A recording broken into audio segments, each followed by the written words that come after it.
ಟಂಕು ಒಯ್ ಟಂಕು. Good morning ಎಲ್ಲರಿಗೂ, ಹೇಗಿದ್ದೀರಾ? ಇವತ್ತು ನಾವೊಂದು ಫಂಕ್ಷನಿಗೆ ಹೋಗ್ತಾ ಇದ್ದೀವಿ, ನಮ್ಮದೇ ಫಂಕ್ಷನ್. ನನ್ನ ಅಣ್ಣ ಹಾಗೂ ಅತ್ತಿಗೆಯ ಮಗುವಿನ ನಾಮಕರಣ, ಬ್ಯಾಪ್ಟಿಸಮ್ ಮತ್ತು ಕ್ರೇಡ್ಲಿಂಗ್ ಸೆರೆಮನಿ ಉಂಟು. ಆ್ಯಂಡ್ ಅದಕ್ಕೋಸ್ಕರ ಅಂತ ನಿನ್ನೆ ಬಂದು ಇವತ್ತು ನೈಟೇ ಹೋಗೋದು. ನನಗೆ ಅಂದರೆ ಟೈಮ್ ಇಲ್ಲ, ಅಂದರೆ ಆಫೀಸಿಗೆ ಹೋಗಬೇಕಲ್ಲ ಆನ್ ಟೈಮ್ ಅಂತ ಹೇಳಿಕೊಂಡು ಇವತ್ತೇ ನೈಟ್ ಹೊರಡ್ತಾ ಇದ್ದೀನಿ. ಸೊ ವ್ಲಾಗ್ ಕೂಡ ಮಾಡ್ತೀನಿ. ಅದೇ ಇದು ಊರಿಗೆ ಅಂದರೆ ಸಾರಿ ಅಯನ್ ಮಾಡಲಿಕ್ಕಿತ್ತು ಒಂದು ಪಾರ್ಟಿಗೆ, ಅಂದರೆ ಮದುವೆ ಫ್ಯಾಮಿಲಿಗೆ. ಸೊ 3 ಬ್ರೈಡಲ್ ಸ್ಯಾರೀಸ್ನ ಅಯನ್ ಮಾಡಿ ಅದಾದಮೇಲೆ ಕೊಡಬೇಕಿವತ್ತು. ಪ್ಲಸ್ ವಿನೀಲ್ನವರ ಆಂಟಿ ಕಸಿನ್ನವರ ಏನೋ ರಿಲೇಟಿವ್ ಒಬ್ಬರದು ಎಂಗೇಜ್ಮೆಂಟ್ ಸ್ಯಾರಿ ಕೂಡ ಇತ್ತು, ಅದು ಕೂಡ ಮಾಡಿ ಆಗಿದೆ. ಆ್ಯಂಡ್ ಇವಾಗ ಹೋಗ್ತಾ ಆನ್ ದ ವೇ, ಮಂಗಳೂರಿಗೆ ಹೋಗ್ಲಿಕ್ಕೆ ಉಂಟಲ್ಲ, ಆನ್ ದ ವೇ ಕೊಟ್ಟಾಗಿ ನೋಡಬೇಕು ಏನೆಲ್ಲ ಕೆಲಸ ಉಂಟು ಏನು ಅಂತ.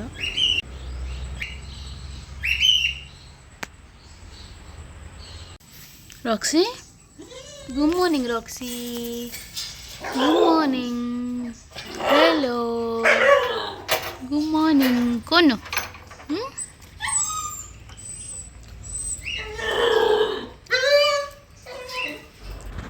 ನಮ್ಮ ಟ್ಯಾಂಕರ್ ಇದ್ದಾನಲ್ಲ, ಅವನಿಗೆ ಸ್ವಲ್ಪ ಹುಷಾರಿಲ್ಲ, ಏನು ಅಂತ ಗೊತ್ತಿಲ್ಲ, ತಿನ್ನೋದು ಸಹ ಇಲ್ಲ, ವಾಮಿಟ್ ಸಹ ಮಾಡಿ ಆಗ್ತಾ ಇದ್ದಾನೆ. ಆ್ಯಂಡ್ ಡಾಕ್ಟ್ರ್ ಹತ್ರ ಹೋಗಿ ನಾವು ಟ್ಯಾಬ್ಲೆಟ್ಸ್ ತೊಗೊಂಡು ಕೊಟ್ಟಾಗಿದೆ. ತುಕ ಶೇಲಿದೆ. ಇಲ್ಲಿ ನಮ್ಮ ಅತ್ತೆ ಹೀಗೆ ಫೋನ್ ಮಾಡ್ತಾ ಅವನಿಗೆ ಶೇಲೆ ಮಾಡ್ತಾ ಇದ್ದೀರಾ.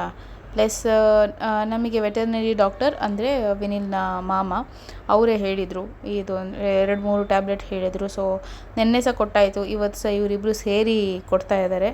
ಯಾಕಂದರೆ ಒಬ್ಬರಿಂದ ಕೊಡಲಿಕ್ಕೆ ತುಂಬ ಕಷ್ಟ ಆಗ್ತದೆ ಅಂತ ಹೇಳಿಕೊಂಡು ಮತ್ತೆ ವಾಪಸ್ ಅಂಕಲ್ ಹತ್ರ ಕಾಂಟ್ಯಾಕ್ಟ್ ಮಾಡಿ ಬೇರೆ ಟ್ಯಾಬ್ಲೆಟ್ ತಂದ್ವಿ ನಾವು ಉಷಾ ಮೆಡಿಕಲಿಂದ.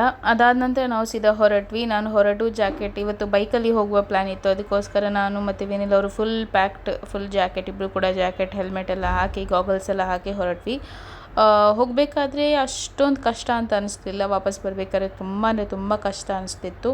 ಲೈಕ್ ತುಂಬ ಬೈಕಲ್ಲಿ ಹೋಗದೆ ಅಭ್ಯಾಸ ಇಲ್ಲದೆ ನಮಗೆ ತುಂಬ ಕಷ್ಟ ಆಗ್ತಾಯಿತ್ತು. ನಾವು ಫಸ್ಟಿಗೆ ಬಂದದ್ದು ಮಿಲಾಗ್ರಿಸ್ ಚರ್ಚಿಗೆ. ಇಲ್ಲಿ ಫಾದರ್ ಬೊನವೆಂಚರ್ ನಜರೇತ್ ಅವರು ಇದ್ದಾರಲ್ವ, ಅವರು ನನಗೆ ನಾನು ಚಿಕ್ಕದಿಂದ ಇರಬೇಕಾದ್ರೆ ಅವರ ಪರಿಚಯ ಉಂಟು. ಸೊ ನನಗೆ ಅವರು ತುಂಬ ಕ್ಲೋಸ್ ಫ್ರೆಂಡ್ ಥರನೇ ಹೇಳ್ಬೋದು. ನನ್ನ ವೆಡ್ಡಿಂಗ್ ರಿಂಗ್ ಉಂಟಲ್ಲ, ಅದು ಸ್ವಲ್ಪ ಚಟ್ಟೆ ಆಗಿ ಬರ್ತಾ ಇತ್ತು. ಮದುವೆ ಆದ ಫಸ್ಟ್ 1 ತಿಂಗಳಲ್ಲೇ ಅದು ಹಾಗೆ ಆಗಲಿಕ್ಕೆ ಸ್ಟಾರ್ಟ್ ಆಯಿತು. ಸೊ ಅದು ಯಾಕೆ ಹಾಗೆ ಆಯಿತು ಗೊತ್ತಿಲ್ಲ, ತೊಗೊಳ್ಬೇಕಾದ್ರೆ ತುಂಬ ಒಳ್ಳೇದಿತ್ತು ಅಂತ ತೊಗೊಂಡ್ವಿ ರೆಡಿಮೇಡನ್ನು.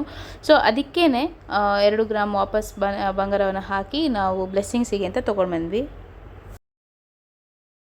15-4-23 ಚಿಕ್ಕದಾಗಿ ಬ್ಲೆಸ್ಸಿಂಗ್ಸ್ ಮಾಡಿದರು ರಿಂಗಿಗೆ. ಆಮೇಲೆ ವಿನಿಲ್ ಅವರೇ ಹಾಕಬೇಕು ಅಂತ ಕೂಡ ಹೇಳಿ ಅವರೇ ಫೋಟೋ ತೆಗೆದು ನನಗೆ ಆಮೇಲೆ ಫಾರ್ವರ್ಡ್ ಮಾಡಿದರು.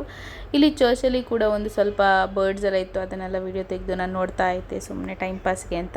ಇದಾದ ನಂತರ ನಾವು ಜೆನ್ನಿ ಅವರ ಪ್ಯಾರಿಶಿಗೆ ಹೋದ್ವಿ. ಅವ್ರದ್ದು ಚರ್ಚ್ ಇರೋದು ಬಿಜೈ ಚರ್ಚ್. ಅಲ್ಲಿ ಹೋಗಿ ಇದು ಬ್ಯಾಪ್ಟಿಸಮ್ ಫಸ್ಟ್ ಆಗುತ್ತಲ್ವ, ಸೊ ಅಲ್ಲಿಗೆ ಫಸ್ಟಿಗೆ ಹೋದ್ವಿ.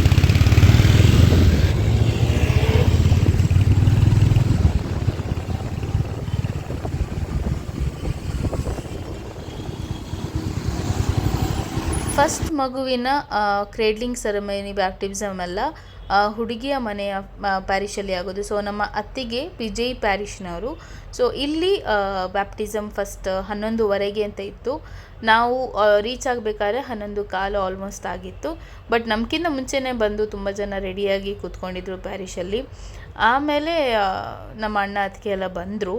ಇದುವೇ ನೋಡಿ ತುಂಬ ಬ್ಯೂಟಿಫುಲ್ ಆದಂತಹ ಚರ್ಚ್ ಇದು.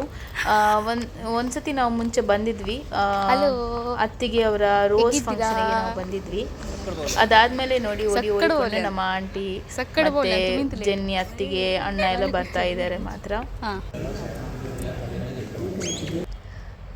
ನಮ್ಮ ಆಂಟಿ ಕೂಡ ಬಂದಿದ್ದಾರೆ, ಸಿಸ್ಟರ್ ಆಂಟಿ. ಸೊ ಅವರು ಮೂಡುಬಿದ್ರೆಯಿಂದ ಬಂದರು, ಮತ್ತು ತುಂಬ ಜನ ಬಂದಿದ್ದರು ಬ್ಯಾಪ್ಟಿಸಮ್ಗೆ ಅಂತಲೇ.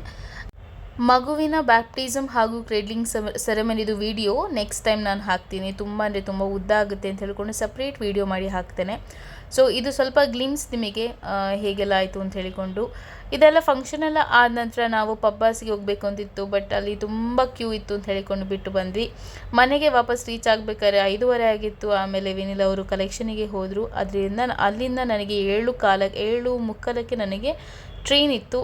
ಬಟ್ ಟ್ರೈನ್ ಡಿಲೇ ಆಗಿ 8:30 ತನಕ ನಾವು ರೈಲ್ವೆ ಸ್ಟೇಷನಲ್ಲೇ ವೆಯ್ಟ್ ಮಾಡುವಾಗೆ ಆಯಿತು. ಟೀ ಕುಡಿದ್ವಿ ಅಲ್ಲಿಯೇ. ಇಲ್ಲಿ ಈ ಶಾಪಿಗೆ ನಾವು ವಿನಿಲ್ ಅವ್ರ ಐಟಮ್ ಎಲ್ಲ ಕೊಡ್ತಾರೆ, ಸೊ ಇಲ್ಲೇ ನಾವು ಟೀ ಎಲ್ಲ ಕುಡಿದ್ವಿ. ಟೀ ಕುಡಿದು ಮಾತಾಡಿ ಸ್ವಲ್ಪ ಹೊತ್ತು ವೆಯ್ಟ್ ಮಾಡ್ತಾ ನಮಗೆ ಮತ್ತೆ ಟ್ರೈನ್ 8:30 ಆದಷ್ಟು ಬಂತು. ಸೊ ಇವತ್ತಿನ ಈ ವ್ಲಾಗ್ ಎಲ್ಲ ಇಷ್ಟ ಆದಲ್ಲಿ ಲೈಕ್, ಶೇರ್, ಸಬ್ಸ್ಕ್ರೈಬ್ ಮಾಡಲಿಕ್ಕೆ ಮರಿಬೇಡಿ. ನೆಕ್ಸ್ಟ್ ಹೊಸ ವಿಡಿಯೋಂದಿಗೆ ಸಿಗ್ತೀನಿ. Until then take care.